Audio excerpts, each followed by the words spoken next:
Subscribe करंतु education empire channel को bell icon को प्रेस करी ऑल को प्रेस करनियंतु लेटेस्ट वीडियो सर्वप्रथमे देखिबा पई।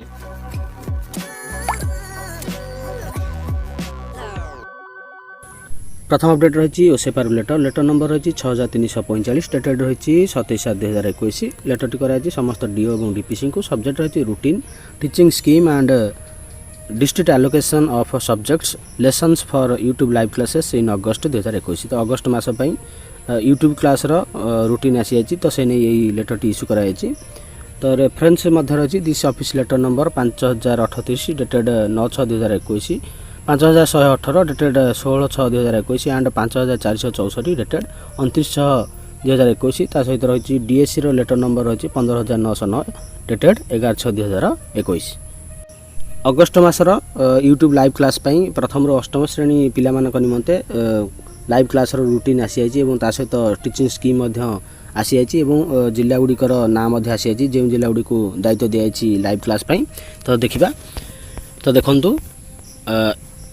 यही लेटर टी पूर्वर इश्यू कराई चलतु जा डायरेक्ट आम रूटीन टी देखा। तथापि पुणी थे देखी नि क्लास 4 5 स्कीम ऑफ लेसन देती षष्ठ सप्तम क्लास तापर रही अष्टम क्लास रही ये रही आमर डेली रूटीन रही। देखु 2/8/2021 रु रही ये रही क्लास 1 रही 31/8 पर्यंत। तापर रही क्लास 2 रही देखु एमती अष्टम श्रेणी पर्यंत देती रूटीन टी अगस्त मासर।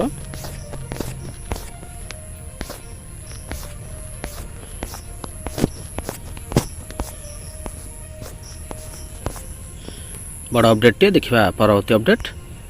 लेटर टे आसी S and M department state project management unit MDM रु। लेटर नंबर रही 449 डेटेड 19/7/2021।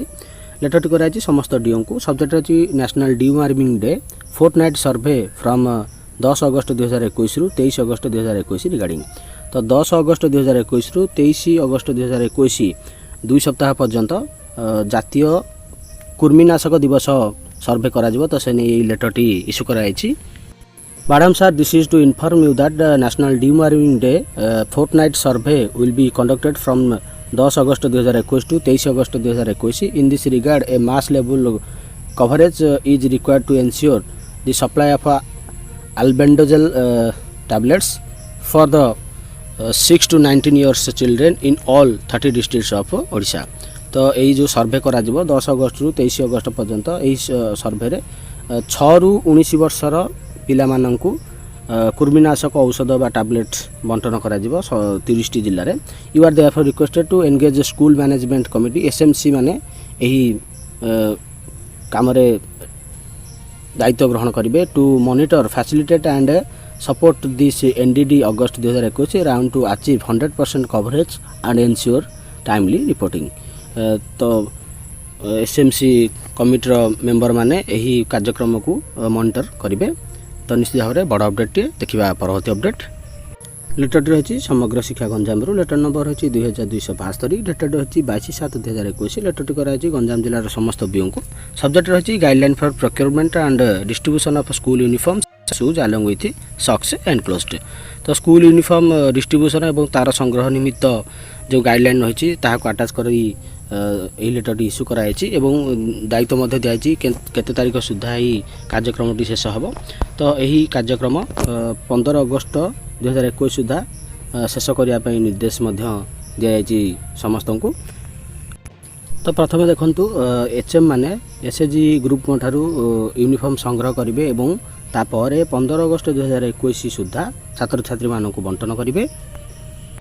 तो ये बीओ मानक निर्देश रही बीओ लेवल रे गोटे कमिटी गठन कर कमिटी स्कूल यूनिफॉर्म क्वालिटी को जांच करेंगे और ताकू सुपरवाइज करेंगे यूनिफॉर्म बंटन को नहीं। एवं जदि किसी विच्युति देखा दिए तो से कंसर्न हेडमास्टर को एगेंस्ट रे इमिडिएटली डिसिप्लिनरी एक्शन बा श्रृंखलागत कार्यानुष्ठान ग्रहण करा बोली निर्देश रही। तो निश्चित भाव में बड़ अपडेट देखा परवर्ती अपडेट। ଲୋକସଭାରେ ନୂଆ ଶିକ୍ଷାନୀତି ସମ୍ପର୍କିତ ଉତ୍ତର ରଖିଲେ ଧର୍ମେନ୍ଦ୍ର। ଗବେଷଣାରେ ଖର୍ଚ୍ଚ ହେବ 50,000 କୋଟି। ଦେଶରେ ଗବେଷଣା ପରିସଂସ୍ଥାନକୁ ଅଧିକ କ୍ରିୟାଶୀଳ କରିବ ରାଷ୍ଟ୍ରୀୟ ଗବେଷଣା ଅନୁଷ୍ଠାନ। ଗବେଷଣା ଏବଂ ବିକାଶ, ଶିକ୍ଷାନୁଷ୍ଠାନ ଓ ଉଦ୍ୟୋଗ ମଧ୍ୟରେ ଯୋଗସୂତ୍ର ରଖିବ ଏନ୍ଆର୍ଏଫ୍। ନୂଆ ଶିକ୍ଷାନୀତିରେ ଶିକ୍ଷା, ଗବେଷଣା ଏବଂ ଦକ୍ଷତା ବିକାଶରେ ଆଞ୍ଚଳିକ ଭାଷାକୁ ପ୍ରାଧାନ୍ୟ। ତ ନିଶ୍ଚିତ ଭାବରେ ବଡ଼ ଅପଡେଟ୍ଟିଏ। ଦେଖିବା ପରବର୍ତ୍ତୀ ଅପଡେଟ୍। ମାନବାଧିକାର କମିଶନଙ୍କ ନିର୍ଦ୍ଦେଶ, 139 ଭିନ୍ନକ୍ଷମ ଛାତ୍ରଛାତ୍ରୀ ମ୍ୟାଟ୍ରିକ୍ ପରୀକ୍ଷା ଦେବେ ନାହିଁ। ଭୁବନେଶ୍ୱର ଜୁଲାଇ 30 ତାରିଖରୁ ଓଡ଼ିଶା ମାଧ୍ୟମିକ ଶିକ୍ଷା ପରିଷଦ ପକ୍ଷରୁ 139 ଜଣ ଭିନ୍ନକ୍ଷମ ପିଲାଙ୍କୁ ମ୍ୟାଟ୍ରିକ୍ ପରୀକ୍ଷା ଦେବା ନିର୍ଦ୍ଦେଶକୁ ପରବର୍ତ୍ତୀ ଶୁଣାଣି ପର୍ଯ୍ୟନ୍ତ ସ୍ଥଗିତ ରଖିବାକୁ ଓଡ଼ିଶା ମାନବାଧିକାର କମିଶନ ନିର୍ଦ୍ଦେଶ ଦେଇଛନ୍ତି। ଏଥିସହ କମିଶନ ବୋର୍ଡ ଓ ଏହାର ଅଧିକାରୀମାନଙ୍କୁ ତାଗିଦ କରି କହିଛନ୍ତି, କୌଣସି ଭିନ୍ନକ୍ଷମ ପିଲାଙ୍କ କ୍ଷେତ୍ରରେ କିଛି ବି ଅଘଟଣ ଘଟେ ସେଥିପାଇଁ ସେମାନେ ଉତ୍ତରଦାୟୀ ରହିବେ। ହ୍ୟୁମାନ୍ ରାଇଟ୍ସ ଫ୍ରଣ୍ଟ ଇଣ୍ଡିଆର ଅଧ୍ୟକ୍ଷ ମନୋଜ ଜେନା ଏକ ଆବେଦନ ମାଧ୍ୟମରେ ଜୁନ୍ 30 ତାରିଖରେ କମିଶନଙ୍କ ନିକଟରେ ଅନ୍ୟ ସାଧାରଣ ମ୍ୟାଟ୍ରିକ୍ ଛାତ୍ରଛାତ୍ରୀଙ୍କ ପରି ଭିନ୍ନକ୍ଷମଙ୍କ ଫଳାଫଳ ପ୍ରକାଶ କରିବାକୁ ଅନୁରୋଧ କରିଥିଲେ। ଆୟୋଗ ଏହା ବିଚାରକୁ ନେଇ ଜୁଲାଇ 22 ମଧ୍ୟରେ ଉଭୟ ବୋର୍ଡ ଏବଂ ଭିନ୍ନକ୍ଷମ ସଶକ୍ତିକରଣ ବିଭାଗକୁ ସବିଶେଷ ବିବରଣୀ ଦେବାକୁ ନିର୍ଦ୍ଦେଶ ଦେଇଥିଲେ ଓ ରିପୋର୍ଟ ପାଇ କମିଶନ ଅଗଷ୍ଟ 6କୁ ପରବର୍ତ୍ତୀ ଶୁଣାଣି ରଖିଥିଲେ। କିନ୍ତୁ ଏହା ମଧ୍ୟରେ ବୋର୍ଡ ଜୁଲାଇ 30ରୁ ପରୀକ୍ଷା କରିବା ପାଇଁ ନିଷ୍ପତ୍ତି ନେବାରୁ ଶ୍ରୀ ଜେନା କମିଶନ ନିକଟରେ ପୁନଃ ଏକ ମାମଲା ଦାୟର କରିଥିଲେ। ସୋମବାର କମିଶନ ଏହାର ବିଚାର କରି ମଧ୍ୟବର୍ତ୍ତୀକାଳୀନ ନିର୍ଦ୍ଦେଶ ଦେଇ ପରୀକ୍ଷାକୁ ବାତିଲ କରିବା ସହିତ 139 ଭିନ୍ନକ୍ଷମ ଛାତ୍ରଛାତ୍ରୀଙ୍କୁ ପୂର୍ବ ପରୀକ୍ଷା ଫଳାଫଳ ଅନୁଯାୟୀ ଉତ୍ତୀର୍ଣ୍ଣ କରିବାକୁ ନିର୍ଦ୍ଦେଶ ଦେଇଛନ୍ତି। ଶ୍ରୀ ଜେନାଙ୍କ ସହ ହ୍ୟୁମାନ୍ ରାଇଟ୍ସ ଫ୍ରଣ୍ଟ ଇଣ୍ଡିଆର ରାଜ୍ୟ ସମ୍ପାଦକ ରମେଶ ଭାରତୀ ଏବଂ କଟକ ବାରଙ୍ଗ ବ୍ଲକ ସଂଯୋଜକ ଲାଲ ଖାଁ ଶୁଣାଣି ସମୟରେ ଉପସ୍ଥିତ ଥିଲେ। ତ ଚାଲନ୍ତୁ ଦେଖିବା ପରବର୍ତ୍ତୀ ଅପଡେଟ୍ଟି। କେନ୍ଦ୍ର ଶିକ୍ଷାମନ୍ତ୍ରୀ ଧର୍ମେନ୍ଦ୍ରଙ୍କ ଘୋଷଣା, ଅକ୍ଟୋବର 3ରେ ଜେଇଇ ଆଡଭାନ୍ସଡ୍। ସାରା ଦେଶରେ ଆସନ୍ତା ଅକ୍ଟୋବର 3ରେ ଯୁଗ୍ମ ପ୍ରବେଶିକା ପରୀକ୍ଷା ଅନୁଷ୍ଠିତ ହେବ। ବିଭିନ୍ନ ଭାରତୀୟ ପ୍ରାଦ୍ୟୋଗିକ ସଂସ୍ଥା ITIରେ ନାମ ଲେଖାଇବା ପାଇଁ ଏହି ପ୍ରବେଶିକା ପରୀକ୍ଷା କରାଯିବ। କୋଭିଡ୍ ଗାଇଡଲାଇନ୍ ଅନୁଯାୟୀ ପରୀକ୍ଷା କରାଯିବ। ଆଜି କେନ୍ଦ୍ର ଶିକ୍ଷାମନ୍ତ୍ରୀ ଧର୍ମେନ୍ଦ୍ର ପ୍ରଧାନ ଟ୍ୱିଟ୍ କରି ଏହି ସୂଚନା ଦେଇଛନ୍ତି। ପୂର୍ବରୁ ଏହି ପରୀକ୍ଷା ଜୁଲାଇ 3 ତାରିଖରେ ହେବାର ଥିଲା, ମାତ୍ର କୋଭିଡ୍ ପରିସ୍ଥିତି ଯୋଗୁଁ ଏହାକୁ ସ୍ଥଗିତ ରଖାଯାଇଥିଲା। ବର୍ତ୍ତମାନ ସାରା ଦେଶରେ ତୃତୀୟ ପର୍ଯ୍ୟାୟ ଜେଇଇ ମେନ୍ ପରୀକ୍ଷା ଚାଲିଛି। ଗତ 20 ତାରିଖରୁ ଛାତ୍ରଛାତ୍ରୀ ପରୀକ୍ଷା ଦେଉଛନ୍ତି। ଆସନ୍ତାକାଲି ଏହି ପରୀକ୍ଷା ସରିବ। ଅଗଷ୍ଟ 26ରୁ ଆରମ୍ଭ ହେବ ଚତୁର୍ଥ ପର୍ଯ୍ୟାୟ ଜେଇଇ ମେନ୍ ପରୀକ୍ଷା, ଯାହା ସେପ୍ଟେମ୍ବର 2ରେ ଶେଷ ହେବ। ଏ ସମସ୍ତ ପର୍ଯ୍ୟାୟ ପରେ ଚୂଡ଼ାନ୍ତ ର୍ୟାଙ୍କ ଘୋଷଣା କରାଯିବ। ଶ୍ରେଷ୍ଠ 2.5 ଲକ୍ଷ ର୍ୟାଙ୍କଧାରୀ ଜେଇଇ ଆଡଭାନ୍ସଡ୍ ଦେବାକୁ ଯୋଗ୍ୟ ବିବେଚିତ ହେବେ। ଅକ୍ଟୋବର 3ରେ ଆଡଭାନ୍ସଡ୍ ପରୀକ୍ଷା କରାଯିବ। ଏଥିରେ ର୍ୟାଙ୍କ ପାଇବା ପରେ ଛାତ୍ରଛାତ୍ରୀ ITIରେ ନାମ ଲେଖିବାକୁ ଯୋଗ୍ୟ ବିବେଚିତ ହେବେ। ତ ନିଶ୍ଚିତ ଭାବରେ ବଡ଼ ଅପଡେଟ୍ଟିଏ। ଦେଖିବା ପରବର୍ତ୍ତୀ ଅପଡେଟ୍। ବଡ଼ ଅପଡେଟ୍। ବାଣିଜ୍ୟ ଛାତ୍ରଛାତ୍ରୀଙ୍କର ଦାବି ଗ୍ରହଣ କରିଛନ୍ତି ସରକାର। ଶିକ୍ଷକତା ପାଇଁ ଆବଶ୍ୟକ ନାହିଁ ବିଇଡି। ଦୀର୍ଘଦିନ ଧରି ଉଠୁଥିବା ବାଣିଜ୍ୟ ବିଭାଗ ଛାତ୍ରଛାତ୍ରୀଙ୍କ ଦାବିକୁ ସରକାର ଗ୍ରହଣ କରିଛନ୍ତି। ଏଣିକି ବାଣିଜ୍ୟ ଛାତ୍ରଛାତ୍ରୀଙ୍କର ପୋଷ୍ଟ ଗ୍ରାଜୁଏଟ୍ ଶିକ୍ଷକତା ପାଇଁ ଆଉ ବିଇଡି ଆବଶ୍ୟକ ପଡ଼ିବନି। ଯେଉଁମାନେ ପିଜିରେ ମୋଟ ଉପରେ 50% ମାର୍କ ରଖି ପାସ୍ ହୋଇଥିବେ ସେମାନଙ୍କ ପାଇଁ ବିଇଡିର ଆବଶ୍ୟକତା ପଡ଼ିବ ନାହିଁ ବୋଲି ସରକାର ନିଷ୍ପତ୍ତି ନେଇଛନ୍ତି। ଏନେଇ ରାଜ୍ୟ ସରକାର ପୂର୍ବରୁ ଥିବା ଆଇନରେ ପରିବର୍ତ୍ତନ ଆଣିଛନ୍ତି। ତେବେ ସରକାରଙ୍କ ପକ୍ଷରୁ ଏହି ନିଷ୍ପତ୍ତି ପରେ ବାଣିଜ୍ୟ ବିଭାଗର ଛାତ୍ରଛାତ୍ରୀମାନେ ସରକାରଙ୍କୁ ଧନ୍ୟବାଦ ଜଣାଇଛନ୍ତି। ସୂଚନାଯୋଗ୍ୟ, ପୂର୍ବରୁ ବାଣିଜ୍ୟର ଛାତ୍ରଛାତ୍ରୀମାନେ ସ୍କୁଲରେ ଶିକ୍ଷକତା କରୁନଥିଲେ। ହେଲେ ଯୁକ୍ତ 2 ଗଣଶିକ୍ଷା ବିଭାଗରେ ସାମିଲ ହେବା ପରେ ବାଣିଜ୍ୟ ଛାତ୍ରଛାତ୍ରୀଙ୍କ ପାଇଁ ଅସୁବିଧା ସୃଷ୍ଟି ହୋଇଥିଲା। କାରଣ ସ୍କୁଲରେ ପାଠ ପଢ଼ାଇବା ପାଇଁ ବିଇଡି ଶିକ୍ଷା ବାଧ୍ୟତାମୂଳକ ଥିଲା। ହେଲେ ବାଣିଜ୍ୟ ବିଭାଗର ଛାତ୍ରଛାତ୍ରୀ ବିଇଡି ପଢ଼ିବା ପାଇଁ ଯୋଗ୍ୟ ନଥିଲେ। ଏବେ ସେମାନେ ସିଧାସଳଖ ପିଜିଟି ଶିକ୍ଷକତା ପାଇଁ ଆବେଦନ କରିପାରିବେ ବୋଲି କୁହାଯାଇଛି। ଉତ୍କଳ ବିଶ୍ୱବିଦ୍ୟାଳୟରେ ବାଣିଜ୍ୟ ବିଭାଗର ଛାତ୍ରଛାତ୍ରୀମାନେ ଏନେଇ ପୂର୍ବରୁ ଗଣଶିକ୍ଷା ମନ୍ତ୍ରୀ ସମୀର ରଞ୍ଜନ ଦାସଙ୍କୁ ଭେଟି ଦାବିପତ୍ର ପ୍ରଦାନ କରିଥିଲେ। ତ ନିଶ୍ଚିତ ଭାବରେ ବଡ଼ ଅପଡେଟ୍ଟିଏ ଥିଲା। ଦେଖିବା ପରବର୍ତ୍ତୀ ଅପଡେଟ୍। ଗୁରୁତ୍ୱପୂର୍ଣ୍ଣ ଅପଡେଟ୍। ଶବ ଜଗିବାକୁ ସ୍ନାତକୋତ୍ତର ଇଞ୍ଜିନିୟର ପ୍ରାର୍ଥୀଙ୍କ ଆବେଦନ। କୋଲକାତାର ଏକ ସରକାରୀ ହସ୍ପିଟାଲ ନୀଳରତ୍ନ ସରକାରୀ ମେଡିକାଲ କଲେଜ ଓ ହସ୍ପିଟାଲ ଅଧୀନ ଫରେନ୍ସିକ୍ ମେଡିସିନ ଏବଂ ଟେକ୍ନୋଲୋଜି ବିଭାଗରେ ଶବ ଜଗିବାକୁ 6ଟି ପ୍ରୟୋଗଶାଳା ସହାୟକ ପଦବୀ ଖାଲି ପଡ଼ିଥିବା ବେଳେ ରାଜ୍ୟ ସରକାର ସେଥିରେ ଉପଯୁକ୍ତ ପ୍ରାର୍ଥୀଙ୍କୁ ନିଯୁକ୍ତି କରିବା ଲାଗି ବିଜ୍ଞାପନ ଦେଇଥିଲେ। ଏପର୍ଯ୍ୟନ୍ତ 8,000 ଆବେଦନ ପତ୍ର ମିଳିଛି। ସବୁଠାରୁ ତାଜୁବର ବିଷୟ ଯେ ଏହି ପଦବୀରେ ନିଯୁକ୍ତି ପାଇବା ଲାଗି ଇଞ୍ଜିନିୟର, ସ୍ନାତକୋତ୍ତର ଭଳି ଡିଗ୍ରୀଧାରୀ ବେକାର ଯୁବକ ଏବଂ ଯୁବତୀମାନେ ଆବେଦନ କରିଛନ୍ତି। ଉକ୍ତ ହସ୍ପିଟାଲର ଜଣେ ଅଧିକାରୀଙ୍କ କହିବା ଅନୁଯାୟୀ ଆବେଦନକାରୀଙ୍କ ମଧ୍ୟରେ 100 ଜଣ ଇଞ୍ଜିନିୟର, 500 ଜଣ ସ୍ନାତକୋତ୍ତର ଏବଂ 2,200 ଜଣ ସ୍ନାତକ ଡିଗ୍ରୀଧାରୀ ରହିଥିବା ତାଜୁବର ବିଷୟ। ଏହି ପଦବୀରେ ନିଯୁକ୍ତି ଲାଗି ମାସିକ 15,000 ଟଙ୍କା ଦରମା ମିଳିବ। ଶିକ୍ଷାଗତ ଯୋଗ୍ୟତା 8ମ ପାସ୍ ଏବଂ ବୟସ 18ରୁ 40 ବର୍ଷ ରଖାଯାଇଛି। ତ ନିଶ୍ଚିତ ଭାବରେ ବଡ଼ ଅପଡେଟ୍ଟିଏ। ଦେଖିବା ପରବର୍ତ୍ତୀ ଅପଡେଟ୍। ଖୁସି ଖବର। କେନ୍ଦ୍ର ସ୍ୱାସ୍ଥ୍ୟମନ୍ତ୍ରୀଙ୍କ ସୂଚନା, ଆସନ୍ତା ମାସରେ 12ରୁ 18 ବର୍ଷ ପିଲାଙ୍କୁ କୋଭିଡ୍ ଟିକାକରଣ। ଭାରତରେ ଆସନ୍ତା ମାସରେ ହେବ ଶିଶୁଙ୍କ କୋଭିଡ୍ ଟିକାକରଣ। ବିଜେପିର ସଂସଦୀୟ ବୈଠକରେ ଏହି ସୂଚନା ଦେଇଛନ୍ତି କେନ୍ଦ୍ର ସ୍ୱାସ୍ଥ୍ୟମନ୍ତ୍ରୀ ମନସୁଖ ମାଣ୍ଡଭ୍ୟ। 12ରୁ 18 ବର୍ଷ ପିଲାଙ୍କର ଏହି ଟିକାକରଣ ହେବ। आगक पिला भविष्य दृष्टि विद्यालय को संपूर्ण भाव खोलने सरकार योजना करुवा बेले इंडोनेशिया कोरोना शिशु वर्धित मृत्यु संख्या सरकार चिंता बढ़ाई देछि। तेबे कोरोनार तृतीय लहर को रोकने हेले पिला टीकाकरण उपर गुरुत्व दिया जरूरी बोली एम्स मुख्य डॉक्टर रणदीप गुलेरिया कहते। भारत बायोटेक्र कोभाक्सिन बर्तमान परीक्षण प्रक्रिया रही सफल हेले यथाशीघ्र शिशु को टीकाकरण हेबो बोली स्वास्थ्य मंत्री कहते। तो निश्चित भाव में बड़ अपडेट देखा परवर्ती अपडेट। समस्त सरकारी कर्मचारी मानक पई गोटे खुशी खबर 7th pay commission DA of central employees will increase once again dearness allowance will be 31% instead of 28%। तो पुणी थे सेंट्रल कर्मचारी मानक पई डीए बढ़िया को जाउची। वर्तमान 28% डीए मिलवार थिला किंतु ताहा बढ़ी 31% हेबाकू जाउची। तो निश्चित भाव में गोटे खुशी खबर।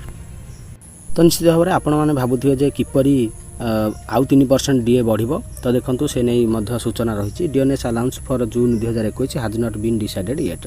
तो जून 2021 जो डीए मिलवार था ताहा एपर्यंत डिसाइड करा जाय नहीं। But it is clear from the AICPI data from January to May 21 that 3% dearness allowance will increase further.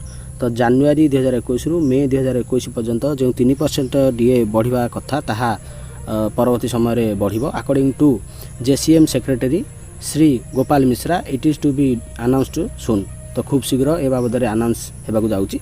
However when it will be paid is not yet decided but after increasing by 3% more DNS allowance will reach 31%। जेतेबेले एही बाबद DA 3% जो 3% DA बाबद बढ़िबा को घोषणा करा जिवो सेतेबेले 28% रु DA बढ़ी 31% हेबो। तो देखंतु जो 3% डीए बढ़िबा को जाउची तार हिसाब मध्य रही।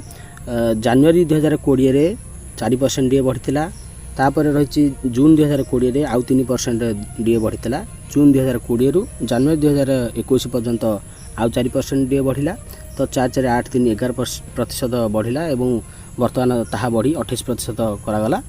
किंतु that is in these 3 jumps the dearness allowance has increased by 11% and now it has reached 28%.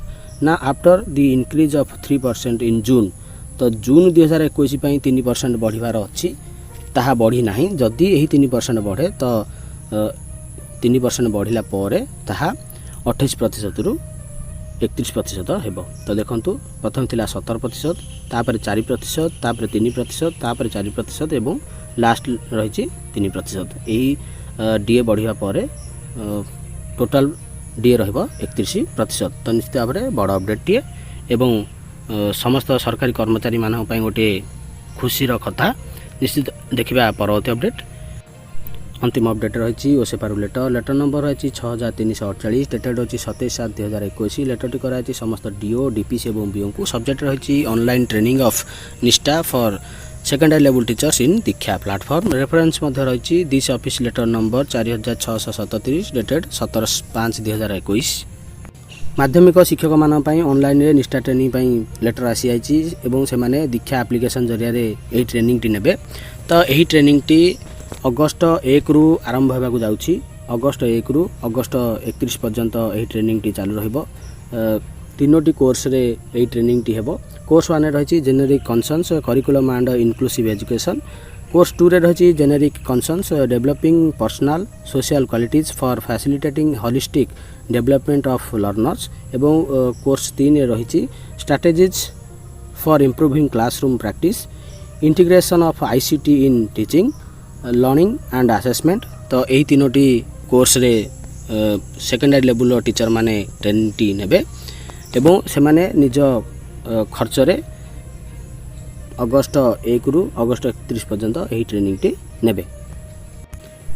तो अनेक्सर 1 टी देखंतु रही a learning materials for the teachers by the teachers and end users link मध्य रही। तो किपरि दीक्षा एप्लिकेशन हमर install करिवे तार यूट्यूब लिंक मध्य दिया जाइछि। किपरि साइन इन एवं रजिस्टर करिवे तार यूट्यूब लिंक। तापर रही how do I sign in और register on Diksha using my Android phone रे किपरि दीक्षा को एप्लिकेशन टी को इंस्टॉल करा जिवो बा साइन इन रजिस्ट्रेशन करा जिवो तार लिंक मध्य दिया जाइछि यूट्यूब लिंक।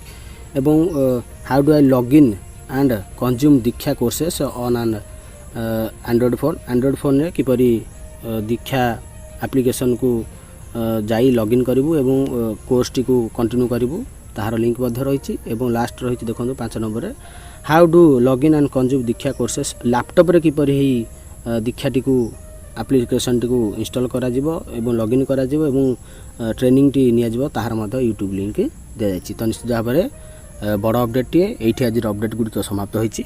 धन्यवाद।